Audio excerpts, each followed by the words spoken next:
خیر وہ کھانا کھا کر جائے گی، اچھا سا اہتمام کرو، اب تمہاری ان حرکتوں کی وجہ سے نیا رشتہ تو بن نہیں سکتا، پرانا ہی بچا لوں۔ اسے کینہ توز نظروں سے گھورتے ہوئے جھلا کر کہا۔ وہ دونوں سہیلیاں برسوں بعد ملی تھیں، باتوں میں کب رات ہو گئی پتہ بھی نہیں چلا۔ شام تک آفتاب اور سمیر بھی آفس سے آ گئے۔ لڑکیوں نے منٹوں میں ڈنر ٹیبل ریڈی کر دیا۔ شکر تھا کہ اب وہ دونوں اچھے حلیے میں تھیں۔ ٹیبل پہ سجی تمام اشیاء بھی دل سے بنائے جانے کا اعلان کر رہی تھیں۔ امبرین، بیٹا آنٹی کو بریانی پاس کرو۔ بھائی الماس، میری امبرین سے اچھی بریانی ہمارے پورے خاندان میں کوئی نہیں بناتا۔ تمتماتے چہرے سے کہتے ہوئے شگفتہ نے امبرین کو تنبیہی نگاہوں سے بھی دیکھا۔ ارے امبرین آپا، یہ کباب کی تشتری بھی تو خالہ جان کی خدمت میں پیش کیجیے، قسم سے اتنے لذیذ بنے ہیں کہ کھا کر طبیعت سرشار ہو گئی۔ حقیقت میں انگلیاں چاٹتے ہوئے صبا نے کچھ اس بے ساختی کے عالم میں کہا کہ آفتاب صاحب اور سمیر تو بھونچکا ہی رہ گئے، جبکہ شگفتہ بیگم نے سابقہ انداز میں پوری شد و مت سے اسے گھورا۔ بیٹا امبرین، صبا کی طبیعت تو ٹھیک ہے نا؟ صبح سے دیکھ رہا ہوں، مجھے ٹھیک نہیں لگ رہی۔ آفتاب صاحب نے شگفتہ بیگم کی بے بسی سے محظوظ ہوتے ہوئے دانستہ انجان بنتے ہوئے سوال کیا۔ جی ابا جان، صبا کی طبیعت الحمدللہ بخیریت ہے اور آپ کی خیریت مطلوب ہے۔ امبر نے عین درخواست کے مضمون کی طرح رٹے رٹائے جملے بولے تو صبا اور سمیر نے بمشکل اپنا کہا روکا، جبکہ آفتاب صاحب دانستہ پلیٹ پہ جھک کر ہنسی پہ قابو پانے لگے۔ میں ذرا میٹھے کی تشتری لے کر آتی ہوں۔ تشتری لفظ کو دانتوں تلے چباتی شگفتہ پیچو تاب کھاتی ڈائننگ ٹیبل سے نکل گئی۔ الماس ہلکے پھلکے انداز میں امبرین اور صبا سے چھوٹے چھوٹے سوال کرنے لگی، پھر کچھ ہی دیر میں اجازت چاہی۔ رات چھاجو چھاج بارش ہوئی تھی، یوں لگتا تھا آسمان فیاضی کی انتہا پہ تھا کہ موتیوں کی برسات میں چندہ کنجوسی نہیں برتی۔ ساون کی یہ اچانک ڈرانے والی بارشیں امبرین کو قطعی پسند نہیں تھیں۔ آفتاب صاحب اور سمیر آفس تھے، جبکہ امارہ اپنے کمرے میں رٹے مارنے میں مشغول تھی۔ کل موصوفہ کا پیپر تھا، آج بھی کام والی چھٹی پہ تھی، جبکہ کل یونیورسٹی میں رکھی گئی گیٹ ٹوگیدر میں پہننے کے لیے دھلے ہوئے کپڑے بھی ندارت تھے۔ اس نے مشین لگانے کی ٹھانی۔ رات دھواں دھار بارش کے بعد اب واشنگ ایریا کے بورڈ میں کرنٹ آ چکا تھا، اور پتہ بھی اسے تب چلا جب سرف اور کپڑے دونوں مشین میں ٹھونس چکی تھی۔ یک نہ شد تین شد، وہ چیخ کر بڑبڑائی تھی۔ اس نے جھنجھلا کر شکور چاچا کو فون کر دیا۔ شکور چاچا آفتاب صاحب کے چچا زاد بھائی تھے، الیکٹریشین بھی تھے۔ گھر میں جب بھی بجلی کا کام کروانا ہوتا وہ اپنی شاپ سے کوئی بھروسہ مند شاگرد بھیج دیتے۔ ابھی بھی اسے فون کیے کافی دیر ہو چکی تھی کہ دروازے کی گھنٹی بج اٹھی۔ وہ جو اپنے کام کے آج ہو جانے سے نا امید ہو کر ابھی بیڈ پر بیٹھی ہی تھی کہ بیل کی آواز پہ باہر کی طرف لپکی۔ سامنے ہی بلیک کلر کی پینٹ اور گھیا کلر کی شرٹ میں ملبوس، سر پہ بلیک کیپ پہنے کھڑے اجنبی کو دیکھ کر راستہ دیتی بے نقد سنانا شروع ہو گئی۔ ارے کمال ہے، کب سے شکور چاچا کو فون کیا ہوا ہے کہ تم اب آئے ہو؟ ایک تو مجھے یہ بارشیں زہر لگتی ہیں، نہیں ہوتی تو سارا سال نہیں ہوتی، اور ہوں تو اتنی ہوتی ہیں کہ زندگی درہم برہم ہو کے رہ جائے۔ اب بھلا بندہ پوچھے، بارش ہوئی تو ہوئی، یہ بورڈ میں کرنٹ کس خوشی میں آ گیا؟ وہ بھی آج ہی آنا ضروری تھا جب کام والی میڈم صاحبہ چھٹی کر کے بیٹھ گئی تھی۔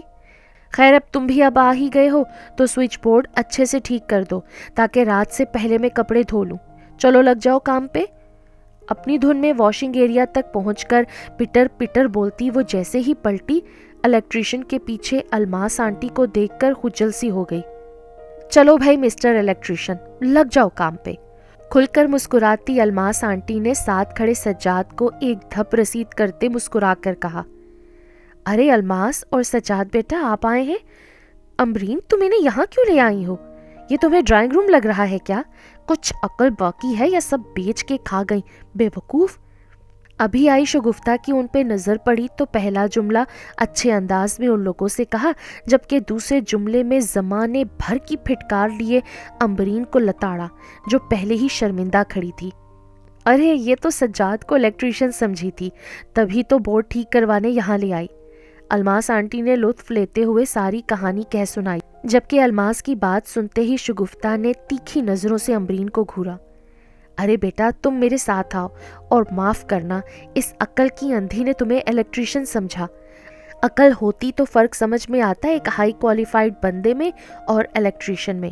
یہ تو ہے ہی کھسکی ہوئی بیٹا، اس پہ گھر چھوڑوں نا تو یہ تو مہمانوں کو پلمبر اور پلمبر کو مہمان بنا دے۔ ایک ٹکے کی عقل نہیں ہے اس میں، بلکہ یہ دونوں ہی لڑکیاں میری دشمن ہیں۔ سجاد سے معذرت کر کے پیچھے آتی فقیرانہ حلیے میں ملبوس صبا کو دیکھ کر شگفتہ کو اثر نو تاؤ چڑھا، سو انہوں نے اسے بھی ساتھ رگیت کر سارے حساب بے باک کیے۔ در حقیقت رشتے کی آس تو وہ چھوڑ ہی چکی تھیں، اب پے در پے ان کی غلطیوں کو دیکھ کر وہ الٹ ہی پڑیں۔ ارے نہیں، بچیاں ہی تو ہیں، اور بچیوں کی یہ معصومیت ہی تو اچھی لگتی ہے مجھے، ورنہ آج کل کی لڑکیاں تو مانو ہمیں بیچ کر کھا جائیں اور پتہ بھی نہ لگنے دیں۔ اور یہ مہمانوں کے سامنے تم نے بے نقد سنا دی، لیکن بچیوں نے دیکھو صبر کا دامن نہیں چھوڑا۔ شکر کرو تمہیں اتنی سعادت مند اولاد ملی ہے۔ امبرین پہ ملائمت بھری نظر ڈال کر الماس آنٹی اس کی تعریف میں ردب اللسان تھیں۔ یہ تو ہے، اچھا تم یہیں کھڑے کھڑے سب باتیں کرو گی یا اندر بھی آؤ گی؟ کھسیانی سی ہنسی لبوں پہ سجائے شگفتہ انہیں لیے ڈرائنگ روم کی طرف بڑھ گئیں۔ ان کے پیچھے اندر جاتے سجاد نے ایک گہری شوق نگاہ امبرین پہ ڈالی تھی، جسے امبرین نے بھی جی جان سے محسوس کیا تھا۔ ہو گئی مرمت یا کچھ نٹ بولٹ ابھی بھی ڈھیلے ہیں؟ تم تو چلو کرتی ہی اوٹ پٹانگ حرکتیں ہو، مجھے بھی تم نے فالتو میں رگیت کے رکھوا دیا مہمانوں کے سامنے۔ 2 قدم اس کی طرف چل کر آتی صبا نے کلس کر کہا، امی کو تو خدا واسطے کا بیر ہے ہم سے، دیکھا نہیں کیسے وہ موصوف مذاق اڑاتی نظروں سے گھور کے گئے ہیں؟ کہتا ہوگا کہ اس گھر کی لڑکیاں ایک پاگل اور ایک چوڑی۔ سلگتا جملہ کہہ کر گویا اس نے وہ انسلٹ صبا سے بانٹی جو سجاد کے مذاق اڑانے پہ محسوس ہوئی تھی۔ امبرین کی بچی، چوڑی ہوگی تم خود اور تمہاری سب سہیلیاں، آنکھوں کی اندھی، اول جلول۔ امبرین کو دھپ رسید کر کے جوابی حملے سے بچنے کے لیے وہ اندر کی طرف بھاگی تھی، اور جوابی حملے کی شدید خواہش میں امبرین اندھا دھند اس کے پیچھے بھاگی تھی، اور اسی دھن میں وہ فون سنتے باہر نکلتے ہوئے سجاد سے ٹکرائی تھی اور بنا نظر ملائے معذرت کرتی اندر کی طرف بڑھ گئی، لیکن سجاد دور تک اسے اندر جاتا دیکھتا رہا۔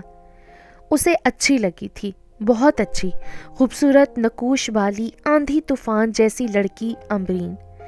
باہر بارش ایک بار پھر برسنے کو تیار تھی، اور اندر الماس شگفتہ سے امبرین کے اور اپنے بیٹے سجاد کے رشتے کی بات کر رہی تھی، اور امبرین کا دل دھنک کے 8ویں رنگ میں بھیگا کسی نئی لے پہ دھڑک رہا تھا۔